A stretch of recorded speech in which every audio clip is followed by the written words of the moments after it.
guiding through the day. In His peaceful words will save you. Come pray. Walk in the light of God. In the light of God. In the light of God. Walk in the light of God. In the light of God. Praise the Lord in the hope in God. Walk in the light of God. In the light of God.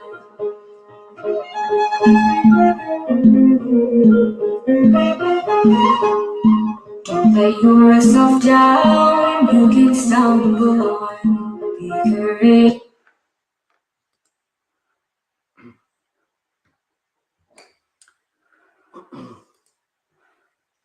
In the name of the Father, and of the Son, and of the Holy Spirit, one God, amen. This is our weekly servants lesson for Ethiopian Orthodox Tewahedo Church Sunday School servants. Today, I would like to cover lessons which is greatly focused on the purity of life for our kids. We know that our kids are struggling, especially in the Western world, due to the change of the education system, which is specifically focused on their life of purity. We need to have a way to raise them according to the teachings of the Holy Bible. That is what this lesson will help the Sunday school servants to provide what is needed to our kids, to the parents, and to ourselves too. So this lesson is going to be a lesson which will continue for a while. I really encourage you to get focused on, take your own notes, and make it a better presentable lessons to the Sunday school kids we have in this Western world. Actually, it's a problem back home in Ethiopia too. I can say that. Because of globalization, we cannot say this is the only problem we have in the developed countries. It's a problem we have everywhere in the world. Today, I want to cover a lesson on keeping my body safe and the gender acceptance. The objectives of this lesson is to learn about our bodies are very holy. God wants us to take good care of them. And apart from that, the objective is to understand the difference between good touch and the bad touch. I'm actually saying this to the kids too. If you have your kids around yourself, starting from those who are at the KG level, you can accompany them at this time, especially when I am covering this lesson. Please be encouraged to call them to sit around yourself so that they can listen to whatever I am saying. I'm trying to present the lesson to their level. It's not to our level. The lesson is to our level for us to provide them the lesson exactly this way because they can understand it. It's a lesson which is prepared to present to our kids the way they can understand it. But for us to present them, we need to have a way to really communicate them with this regard. So the other objective of this lesson is to help our children know and recognize the feelings, to help children understand the difference between each feeling and relate this feeling to different kinds of touch, and to teach the children that telling a trusted adult is the best way to communicate these feelings. We have a memory verse. The verse is taken from 1 Corinthians chapter 3, verse 16, which says, "Do not know that you are the temple of God and that the Spirit of God dwells in you?" So if possible, you can play different characters to show to your children with a puppet. You can start by showing fun, tickling and laughing. You know, you can tickle them so you can make them laugh. And next, you can have the puppet play change to uncomfortable tickling. and an angry tickling, which makes them feel sad or have a different feeling, which is not like the one which they were laughing and having fun. We can talk about both types of touch. We can talk about both types of touch. When we tickled them, they were having fun, they were laughing, and when we changed the puppet and we made an uncomfortable tickling, you know, you make them angry, right? You make them feel sad. We can talk about that kind of feelings. What those touches make them to feel. What were the responses they have when we were tickling them in a way they can feel it funny. They can feel it like having a fun on that. And what was the feeling they were having when we touch them in an uncomfortable way? They will actually respond you in a different way. They can tell you the difference between the ticklings that you were making them,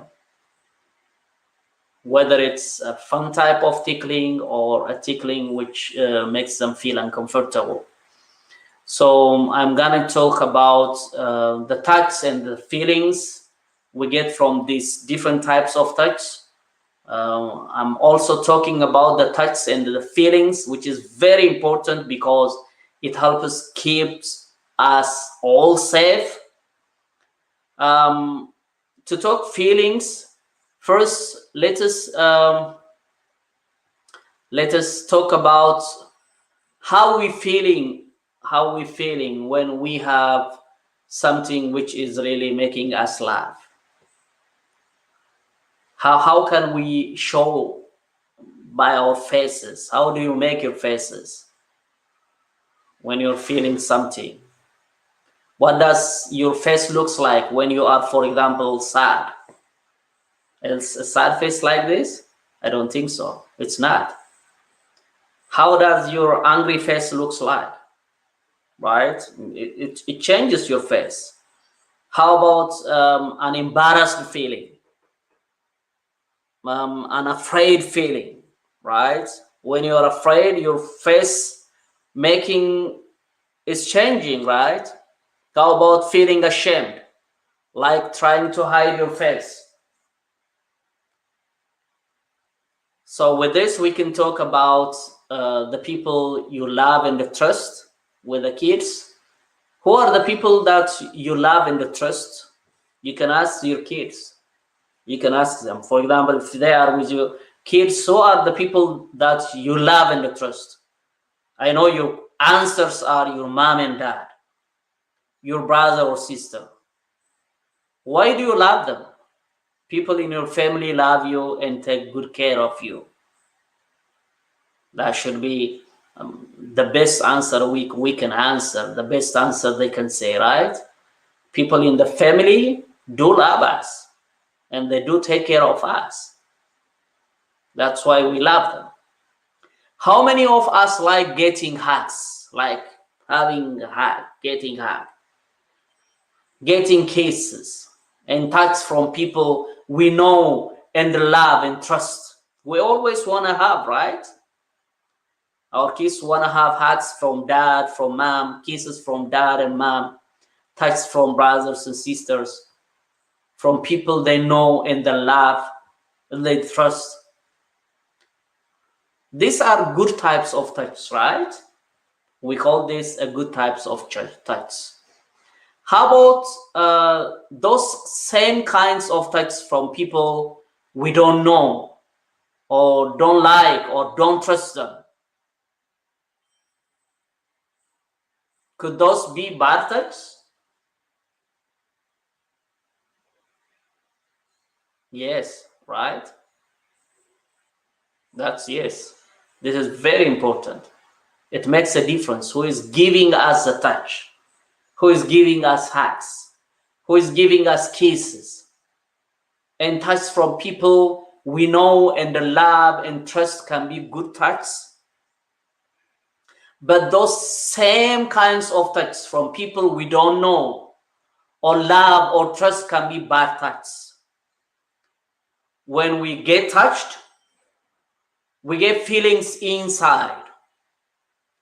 Good touch gives us good feelings, but bad touch can make us feel bad or uncomfortable or scared. How many of us like being tickled, for example? Do you like being tickled? How many of us do not like being tickled? We can again talk about tickling. For example, you can use your thumbs to show how you like a touch. For good touch, put your thumbs up. I'm asking the kids. And for bad touch, you can put your thumbs down. Or parents, Sunday school servants, you can ask them to raise their hands or the thumbs up or down. If for good types of touch, they can put their thumbs up. For bad touch, so we can ask them for them to put their thumbs down. Can you show me how you put your thumbs up? It's like this, right? Right? Okay, now show me your thumbs down. No one will say, you know how to show your thumbs down, right? This is up, you know how to show thumbs down. Okay, for those of us who like being tickled, tickling can start out of lots of fun, but look what's happening. Start moving your thumbs down when you're getting tickled too long and too hard. Thumbs continue to go down and down. It starts to hurt. We start to cry. It might get hard to breathe even. The thumb all the way down, right? What happened to the touch? It turned to bad, right? It turns to bad touch. This is really important. Sometimes touch like tickling can start out as good touch, but they can turn into bad touch. They can turn into bad touch. Now I have a question for you. Who gets to decide if a touch is good touch or a bad touch? Who do you think get to decide if a touch is a good touch or a bad touch? It's the person getting touched always, right? He or she gets to say if a touch is a good touch or a bad touch, even if the person giving the touch says it's okay. Right, I'm sorry. Someone was waiting in the Zoom room, in the waiting room. That's why I turned to the side to let him in. So even if the person is giving the touch, it says okay, or it's a fun. If you get a touch and you don't like it and it's a bad touch, it's very important to tell the person touching you. If you are starting to feel upset, you should tell them to stop it, right? This is what kids should do. We have to tell our kids. They should tell to the people who are really having a bad touch on them. Saying this, I want to talk about the private parts to the kids. Now, it's important for you to know that certain areas of your bodies are private. Do you know what that means? It means that no one should see them except mommy. No one should see them except daddy. No one should see them except your doctor. These are private parts. These parts of your body are called private parts because they are private to you, private to the kids, right? This is how you can always remember what your private body parts are. They are the parts of your body you cover with your swimming suit. When you go swimming, boys and girls have different private body parts, right? It's not the same. Boys and girls do have different private parts. Don't be confused with the way some people try to address this issue. God created boys and girls with different private parts. That's how we can tell the difference between boys and girls. Our private parts are also very holy. That's how God created. We must pay extra attention who is allowed to touch them, just as we cover the altar, the Maqdas member, with the veil and pay extra respect to it. We should do the same with our private parts. So if we know the private parts, then we need to have a touching rules, right? Let's go over some really important rules about touching. The first rule is that no one should ever touch your private parts except to clean, to keep you to keep that part clean and healthy. The first rule is no one should ever touch your private parts except to keep you clean or healthy.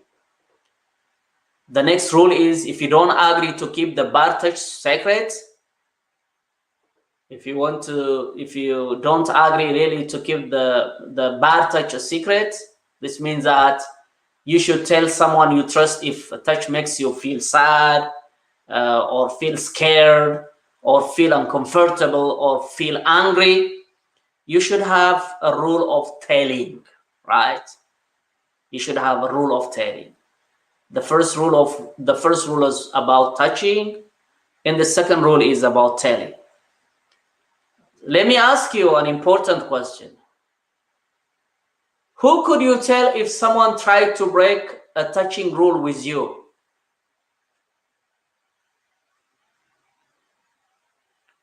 Who could you tell if someone tried to break a touching rule with you? You need to really know this. You should have trusted adults you could talk to. That could include your mom, your dad, your grandma, your grandparents, a teacher or a priest, right? Our Sunday school servants should help the kids. Parents should help the kids to identify trusted adults they can talk to. What should you do if the first person you tell doesn't know what to do and doesn't help you? What will happen? I'm asking the kids. You should keep telling someone until you get help, right? You don't keep quiet. You should keep telling someone until you get help. If someone breaks the rule of touching and touches your private parts,